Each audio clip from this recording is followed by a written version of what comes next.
I asked your position coach about this. I felt, and I don't want to, project something that maybe wasn't there, but it seemed at moments in last week's game you maybe displayed a little bit more frustrating body language than we've seen from you in the past.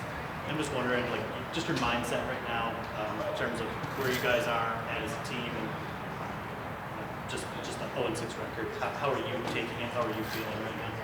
I mean, listen, obviously we don't want to be in this situation. We would have liked to have had at least one right now, but, like I've said in previous weeks, is we have to take one, and we haven't done that yet, and I don't think it's going to be given to us. Obviously, I think a lot of people are frustrated. I think I don't know if it's a frustration or if it's, just, you want to win so bad where it's like, hey, let's figure this out, and there's some things that, we are on the same page in some things, and we're not on others, and that's what we're trying to clean up this week. So we hear athletes all the time say you shouldn't need motivation when you're a professional athlete, like this is your job. But is it ever a little bit more different when you're getting out of bed and 0-6 versus 4-2 or 5-1? Like, do you have to find ways to manufacture motivation differently in situations like this? I think you're hungrier. I think, I'm waking up in the morning, looking myself in the mirror, asking what I'm doing wrong. I think that's every guy's mentality and every competitor's mentality is to look at themselves first. And so in my head, I'm just trying to wake up earlier and come in earlier and write more notes, write different things, meet with JG more. So I think everybody's trying to look at themselves in the mirror and figure out, why this has happened and why, and I don't think I haven't gathered that anyway where anybody's, looking at the other guy or the guy in front of them rather than themselves. So, I think it's just, like I said, coming back and honing in on details and honing in on communication and just trying to get on the same page with each other because, obviously there's a few times when we're not, and that can't happen on Sundays. There's such a small margin of error of wins in this league that you have to be on top of your game, every point you can be. So. We all understand that it's a team game, right? Obviously, and people, whatever position, you can't do it alone. But how much do you put it on yourself to be?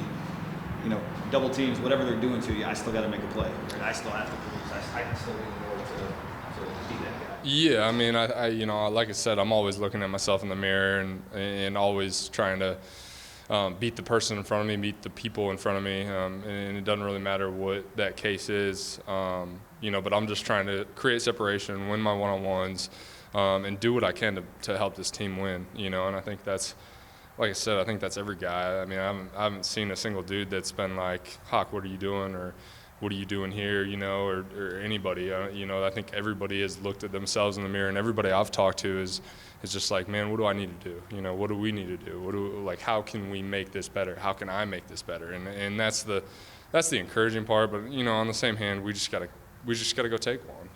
That's just how it is. That's what we got to do. I guess I'm getting that more on a personal level, like Michael Jordan, right? The focus was always on him, yet he still rose above it and was the best player, in the NBA. So for you, do you look at it like, okay, the focus is always on me, but I gotta, if I want to be the best tight end in the NFL, I still gotta. Yeah, it doesn't matter. I know what defenses think of how I play. I know what they're looking at when they're seeing the film. And, I understand that they study too, but on the same hand, I still have to get open. I have to find different ways. I have to, do different things in my route. I have to marry things up with the run, with the pass, with each route tree, just trying to make releases look the same, but different. There's a lot that I'm looking at in my game, and trying to figure out what I can do, and how I can make, my targets go from, whatever, make sure that it's 5 and 5 or not just, every time I'm targeted, I want to catch the ball, and that's kind of my goal is just to create opportunities and to make sure I'm capitalizing on all those opportunities. So.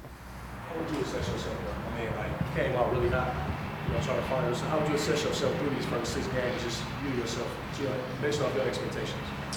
Yeah, I think there's obviously a lot of areas I want to get better in. you know, like we just said, you know, obviously they're looking at different situations, they're trying to scheme up different things, but on the same hand, you know, I'm trying to do what I can do in order to create separation. And you know, there's a lot of times on film that there are separations, and you know, there's you know, different things that have happened, you know, whether it's, you know, whatever it is, you know, there's just you know, it's hard to, I guess, hone in on one thing when there's, you know, there's a lot that's out there that, you know, we need to get done, I guess. You're facing former teammate Matthew Stafford. Can you tell me where you were when you found out about the golf and Stafford traded up? You remember where you were, your reaction to that? Yeah, I was in Cabo actually, on vacation, and I texted him, I called him, I was like, hey man, I appreciate you, you know, and we had a conversation, and you know, yeah, I mean, I was on vacation having a little pina colada in my hand, so you know, that's. Were you legit at the same resort that they were at? No, I was with George and a few more tight ends out there, but no, I actually wasn't at the same one, but yeah, I knew he was down there. You like go meet him up down there? You just talked to him, just text him? Yeah, I just texted him. I don't even know. I mean, how long was he down there? I mean, I don't even know if he was in the same vicinity, you know. So I mean, I was yeah. So. For the fourth down play last week, what happened on that one? Fourth down. Third down. Third down. I'm sorry, the third down play. Yeah, you came out of the backfield. Jared missed it. Was that? Yeah, I mean, you know, we work on, you know, I mean, obviously we work on different situations. I mean, that was just a miscommunication, you know.